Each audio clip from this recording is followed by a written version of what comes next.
Shit.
Sirine pertahanan bergema di langit malam Israel.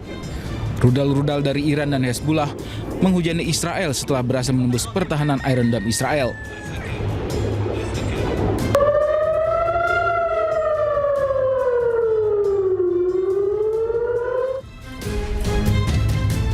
Warga Israel pun mengungsi ke bunker-bunker bawah tanah yang telah disiapkan.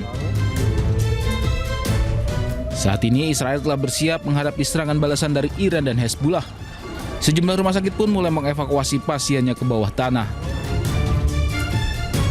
Salah satunya Rumah Sakit di Ramat Gan yang telah memindahkan seluruh operasinya ke fasilitas darurat di bawah tanah. Rumah sakit ini akan menjadi lokasi perawatan medis darurat selama perang.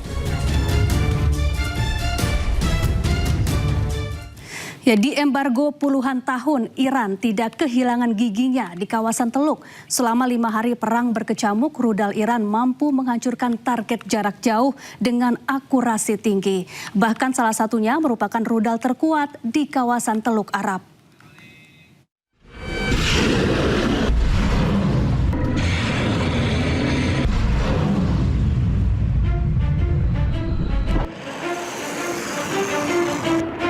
Masuk hari kelima perang antara Iran dengan Amerika dan Israel, saling serang rudal terus terjadi. Di embargo puluhan tahun tidak membuat Iran kehilangan taringnya. Terbukti rudal-rudal Iran berhasil meluluh lantakkan Israel dan aset militer Amerika di kawasan Teluk. Komando Pusat Amerika CENTCOM pada 2025 menyebut Iran punya 3.000 lebih rudal balistik dengan 13 jenis rudal. Dilansir dari Iran Watch, Iran sudah membangun kemampuan rudal strategis dengan kemampuan jarak tembak pendek, sistem rudal balistik jarak menengah yang mampu mencapai Israel, bahkan Eropa Selatan, rudal jelajah, hingga rudal dengan sistem peluncur satelit. 4 model rudal balistik jarak pendek Iran punya jangkauan 300 hingga 1.000 km. 5 rudal balistik jarak menengah punya jangkauan 1.000 hingga 3.000 km, bisa menyerang negara jauh seperti Israel dan pangkalan militer Amerika di kawasan Teluk. 2 rudal jelajah Iran punya jangkauan hingga lebih dari 2.000 km. Rudal ini bisa diluncurkan diam-diam dari darat. Rudal dengan sistem peluncur satelit digunakan misi luar angkasa yang menggunakan sistem peluncur dengan teknologi mirip rudal balistik jarak jauh bisa dialihfungsikan untuk keperluan militer. Komando Pusat Amerika Serikat CENTCOM menyebut rudal Khorramshahr menjadi rudal yang paling kuat di Timur Tengah karena mampu melampaui perbatasan dan menyerang target jarak jauh di negara Teluk Arab.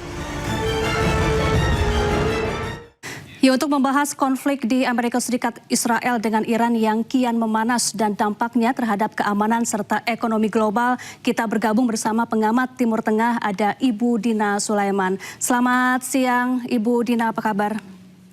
Ya, selamat siang Mbak Syafa. Baik, terima kasih. Baik, Bu Dina, ini pemimpin tertinggi Iran telah gugur. Amerika Serikat dan Israel menyebut serangannya akan terus berlangsung sampai beberapa pekan ke depan. Sementara itu Iran menggempur pangkalan militer Amerika Serikat di sejumlah negara Teluk. Bagaimana kemudian Anda melihat potensi konflik ini selanjutnya? Ya, kalau kita lihat sebenarnya dari sisi persenjataan sudah banyak pengamat militer ya yang menyatakan bahwa justru Amerika dan Israel lah yang betul-betul kerepotan sekarang karena cadangan senjatanya itu terutama ini ya rudal-rudal yang digunakan untuk menangkis rudal dan drone dari Iran itu semakin menipis. Dan bahkan ada pengamat militer yang menyebut sampai 5 hari sebenarnya cadangannya karena kalau kita lihat kan yang datang ke Iran itu adalah pihak Amerika ya. Jadi Amerika tidak di negaranya sendiri dan artinya kalau dia memerlukan suplai baru butuh waktu yang sangat lama dan ditambah lagi pangkalan-pangkalan militer Amerika Serikat di kawasan di negara-negara Teluk itu juga sudah dihancurkan oleh Iran sehingga memang justru Amerika yang sangat kesulitan di sini karena itu kemudian ini ya Perdana Menteri Inggris beberapa hari yang lalu menyatakan bahwa Amerika meminta bantuan kepada Inggris dengan cara meminjamkan pangkalan-pangkalan militernya di kawasan untuk digunakan oleh Amerika Serikat. Tapi kemudian juga kan pangkalan militer Inggris di Siprus juga ada serangan ya meskipun disebutkan ternyata penyerangnya bukan Iran tetapi Hizbullah. Tapi intinya adalah bahwa justru karena kondisi geografis kemudian kemenangan atau keunggulan geografis yang dimiliki Iran karena dia berada di wilayah sendiri itu sangat signifikan ya dalam perimbangan kekuasaan di antara Iran dan Amerika Serikat dan Israel gitu.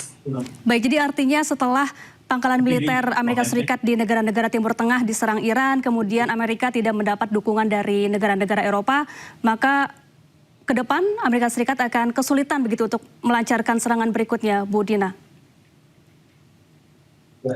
Iya, saya pikir seperti itu sehingga ketika ada pernyataan dari pemerintah Trump bahwa ini perang akan bisa sampai 5 minggu atau 8 minggu, itu sepertinya tidak berbasis pada realitas dan lebih kepada propaganda ya, karena di dalam negeri sendiri itu dari Pentagon sendiri kelihatan sudah berubah nadanya gitu ya, sudah menyatakan bahwa ini perubahan rezim tidak mungkin terjadi.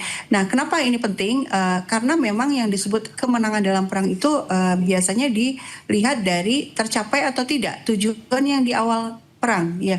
Nah, Trump di deklarasinya di hari Sabtu itu kan menyatakan bahwa ya dia mengatakan orang-orang Iran segera turun ke jalan gitu ya dan ambil alih pemerintahan. Itu kan berarti menginginkan perubahan rezim ya.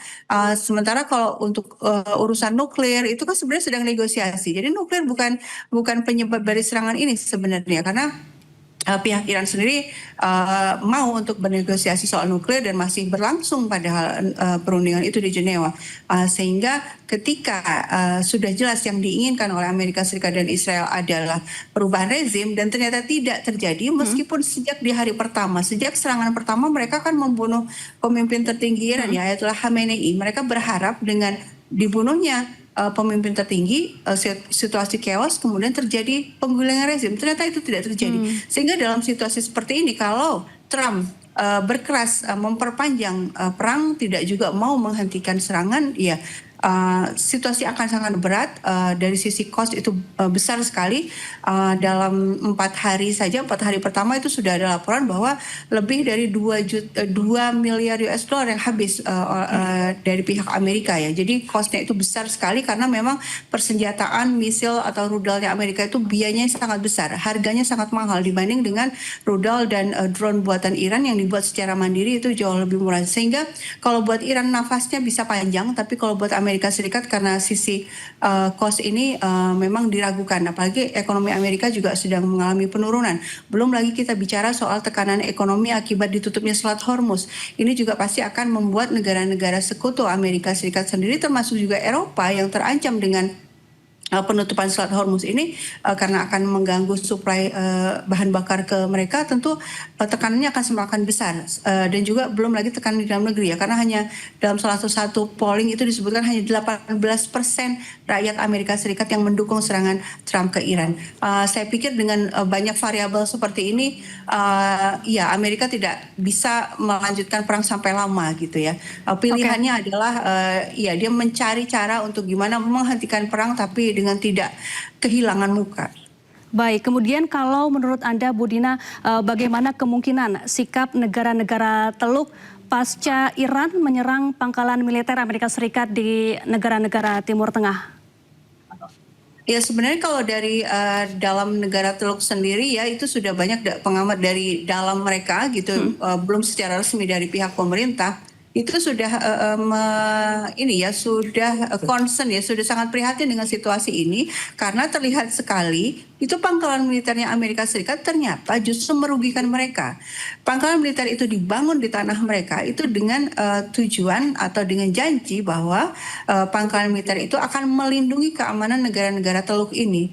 Tapi buktinya justru keberadaan pangkalan militer Amerika Serikat itu karena digunakan untuk menyerang Iran, akhirnya Iran membalas dengan menyerang pangkalan militer itu.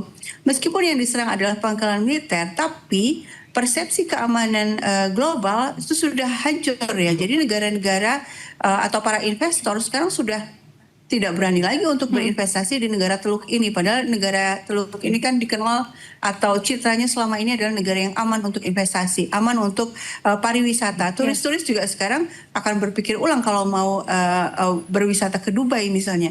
Dan bandara juga sudah ditutup sehingga berat buat mereka untuk melanjutkan perang ini karena mereka tahu ini bukan perangnya mereka. Ini perangnya Israel gitu ya. Jadi mereka tuh tidak ada keuntungan sama sekali di sini, bahkan rugi di sini, sehingga saya pikir mereka juga melakukan back channel diplomasi ya, diplomasi tertutup, berusaha menekan Amerika untuk menghentikan serangan dan juga berusaha mencari cara juga ke Iran gitu ya untuk misalnya menahan serangan.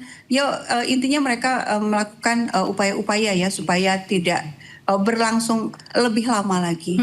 Baik, kemudian Bu Dina, upaya apa yang sebaiknya dilakukan untuk meredam ketegangan antara AS Israel dengan Iran ini? Kemudian pihak-pihak mana saja yang semestinya turun tangan untuk menjadi mediator dalam konflik ini? Ya, ketika sudah terjadi seperti ini tentu memang sulit untuk berbicara soal mediasi ya. Kenapa? Karena ini Amerika Serikat dan Israel ini sudah melanggar garis merahnya Iran ya. Artinya ini sudah nggak main-main lagi. Pemimpin tertingginya loh yang dibunuh gitu. Jadi buat Iran ini sepertinya tidak ada kata mundur lagi. Dia akan berusaha semaksimal mungkin untuk menimpakan pembalasan ya kepada Amerika Serikat dan Israel. Dan ditambah lagi Iran juga punya sekutu yang kuat ya, yang mampu melakukan serangan dengan masif, yaitu Hizbullah. Dan kita tahu juga ada di Yaman, Ansarullah Yaman juga sudah menyatakan akan membantu, dan Ansarullah Yaman ini bahkan juga punya posisi yang unggul juga dari sisi bahwa dia mampu menutup Laut Merah. Nah ini kan juga akan semakin mengganggu suplai logistik dunia. Belum lagi kita bicara soal milisi-milisi di Irak. Ya, milisi-milisi di Irak ini punya kemampuan untuk menyerang pangkalan militer Amerika Serikat di Irak dan punya kemampuan untuk mengirimkan drone tempur ke arah Israel. Nah, dengan situasi seperti ini, sulit berpikir untuk memikirkan bahwa Iran mau untuk duduk di meja perundingan, karena Iran sekarang sedang di atas angin. Nah, kemungkinannya seperti apa? Satu-satunya pilihan sebenarnya saya pikir ya, Iran mau menghentikan serangan adalah kalau dari Amerika Serikat sendiri menyatakan berhenti untuk menyerang gitu ya. Artinya kan Iran itu kan bertahan karena dia diserang, dia membalas. Berarti ketika alasannya sudah tidak ada lagi, jadi ketika Amerika Serikat dan Israel menghentikan serangan, ya Iran akan menghentikan serangan. Sekarang berarti kan bolanya ada di Amerika ya. Amerika masih terus mau melanjutkan kesalahan ini dengan resiko yang seperti sekarang, keuangannya atau APBN-nya berdarah-darah seperti sekarang karena banyak sekali ya biaya yang harus dia habiskan, atau iya, mengambil jalan yang realistis, ya, pilihan-pilihan yang rasional, yaitu berhenti untuk perang. Dan apalagi perang ini juga sebenarnya bukan buat kepentingan Amerika ya. Kembali Amerika menyerang ini sebenarnya adalah demi Israel, bukan demi Amerika Serikat sendiri. Baik. Lalu apakah PBB masih memiliki peran yang signifikan? Lalu bagaimana dengan BOP dan bagaimana pula dengan posisi kekuatan global lain seperti China dan Rusia dalam konflik ini? Dari sisi PBB saya pikir ini ya memang sudah ada upaya untuk sidang Dewan Keamanan, tapi kan masalahnya di Dewan Keamanan itu ada Amerika Serikat sendiri ya.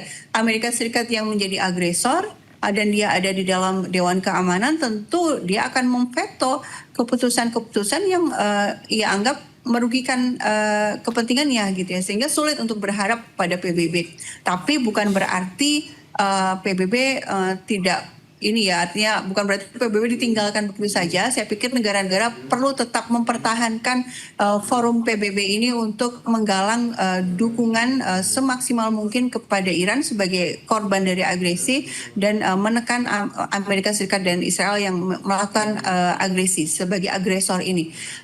Dan dari sini ya, dari kita melihat betapa PBB tidak berdaya, meskipun juga ada peluang kalau negara-negara kompak ya untuk melakukan sebuah tindakan nyata, kita bisa melihat apalagi BOP gitu ya, apalagi BOP yang dipimpin oleh Trump dan aturan-aturannya ditetapkan oleh Trump. Trump itu punya hak veto. Ya sama sekali tidak ada harapan dari BOP ya. Board of Peace, Dewan Perdamaian, tapi justru ketuanya melakukan agresi kepada sebuah negara yang berdaulat. Jadi tidak bisa diharapkan juga BOP. Saya pikir harapannya ada di upaya-upaya diplomatik bilateral ya. Negara-negara berupaya melakukan back channel diplomasi, membujuk pihak-pihak yang terlibat untuk menghentikan serangan. Baik, sayang sekali waktu kita terbatas. Bu Dina Sulaiman, pengamat Timur Tengah, terima kasih sudah bergabung bersama kami di Breaking News. Iya, sama-sama, terima kasih. Pemirsa, jangan kemana-mana, Breaking News akan kembali sesaat lagi. Tetaplah bersama kami.